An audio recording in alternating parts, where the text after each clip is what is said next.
Bom dia, crianças! Tudo bem com vocês? Espero que vocês estejam bem de saúde, assim como todos os seus familiares. Não se esqueça, a pandemia ainda não acabou. Então é muito importante você continuar com todos aqueles protocolos de higiene, que é lavar as mãos várias vezes ao dia. Se você precisar sair de casa, fazer o uso da máscara e principalmente manter o afastamento social. Não é momento da gente ficar grudado um com o outro, certinho? Eu vou deixar aqui embaixo o número do WhatsApp da aba e aí você vai pedir para os seus pais ou seus responsáveis para que mantenha esse número no contato deles, né? Por quê? Todas as novidades ou todas as informações que a gente precisar entrar em contato com você, a gente vai fazer através desse número. Então, se o seu pai, sua mãe ou o responsável que mora com você fizeram a troca do número do telefone, é importante também manter esse número atualizado com a gente. Senão você não vai saber o que vai acontecer de novidades. Combinado? Então, vamos lá para mais uma aula de xadrez? Hoje vai ser bem simples, porque nós vamos trabalhar duas peças que têm a movimentação bem tranquilas. Que são duas peças, duas das mais importantes do jogo. Não que as outras não sejam importantes, mas essas têm a mais importante e a mais forte, que é a dama e o rei. Então, vamos lá para o tabuleiro? Primeiramente, eu já mantive aí ambas as peças em suas posições originais. Lembrando, a dama branca sempre vai estar na casa branca e a dama preta sempre vai estar na casa preta. Você tem duas formas para fazer uma associação aí para não esquecer. A dama sempre vai iniciar na casa D, tá? Então é só lembrar lá, D de dama. Mas essa inicial só serve para a dama, não serve para as demais peças, tome cuidado.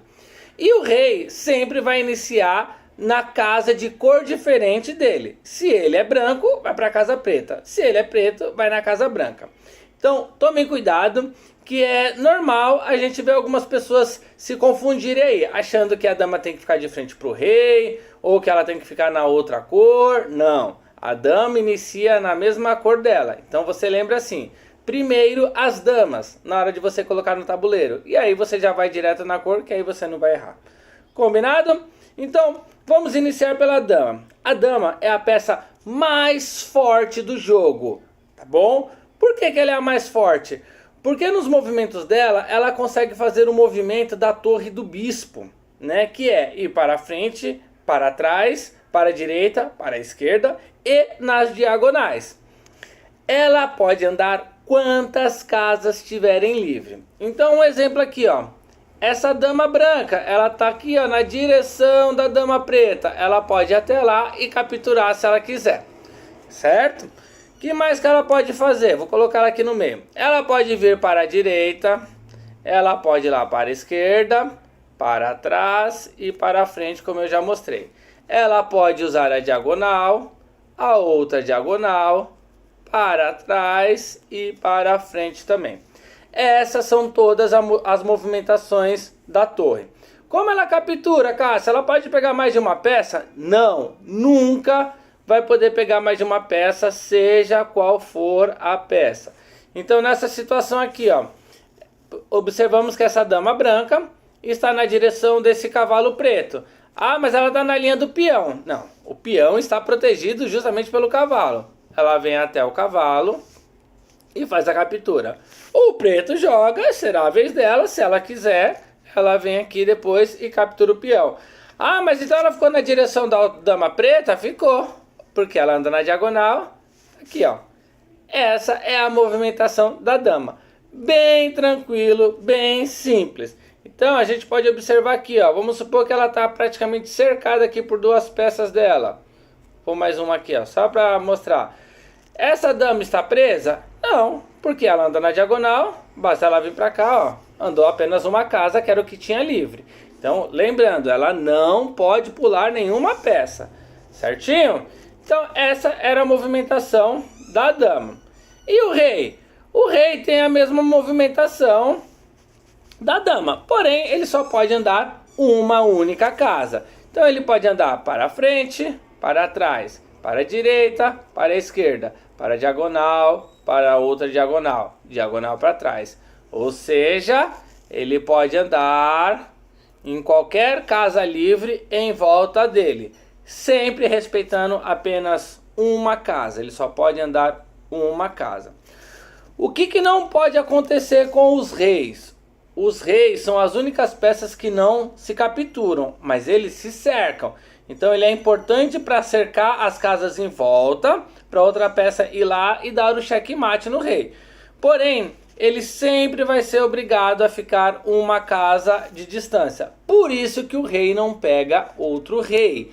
Senão eu falo assim, o rei não pode capturar o rei. Então beleza, eu vou lá e coloco ele do lado.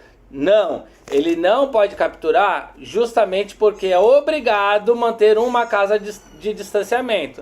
Então nós imaginamos aqui, todas as casas em volta desse rei preto, esse rei branco não pode chegar, tá bom? Assim como, deixa eu colocar esse mais pra cá.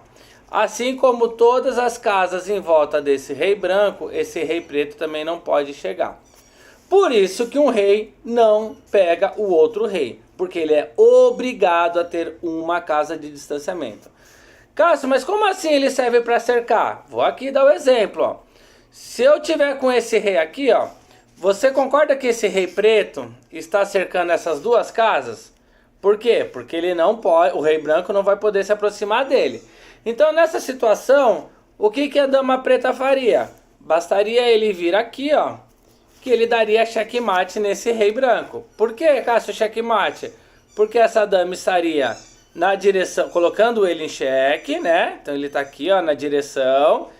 Essa casa e essa casa está ocupada por esse rei. Então, ele ajudou a cercar, ele não deixou o rei fugir. E aí é checkmate. Então, se esse rei preto não estivesse aqui, ao colocar essa dama na direção do rei, eu coloquei em xeque? Coloquei. Só que agora esse rei tem duas casas para fugir aqui, certinho?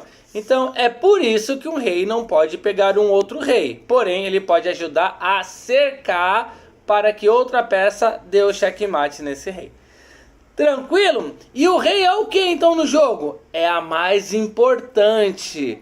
Porque se o rei for capturado, o jogo acaba. E é onde eu brinco com as crianças, que eu falo: o rei morreu, você perdeu. Então ele tem até uma rima, né? E aí você brinca: o rei morreu, você perdeu. O rei morreu, você perdeu. Por que eu faço isso? Para que você nunca esqueça. Então você pensa lá: mas eu ainda estava cheio de peça no jogo, né? Eu tinha lá torre, eu tinha peão, eu tinha outra torre, eu tinha bispo, né? Mas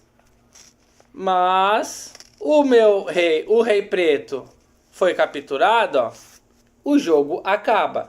Não adianta você ter um monte de peça e você perder o rei. Por isso que você deve estar sempre protegendo o rei enquanto você está atacando o seu adversário. Certinho? Bom, pessoal, acho que hoje foi bem simples, bem tranquilo. Acho que todo mundo deve ter entendido. Caso tenha ficado alguma dúvida, fique à vontade para me perguntar lá nos comentários do vídeo mesmo, que é lá embaixo. Pode escrever que eu respondo para vocês. Eu vou ficando por aqui e até a próxima aula. Um super beijo e tchau, tchau!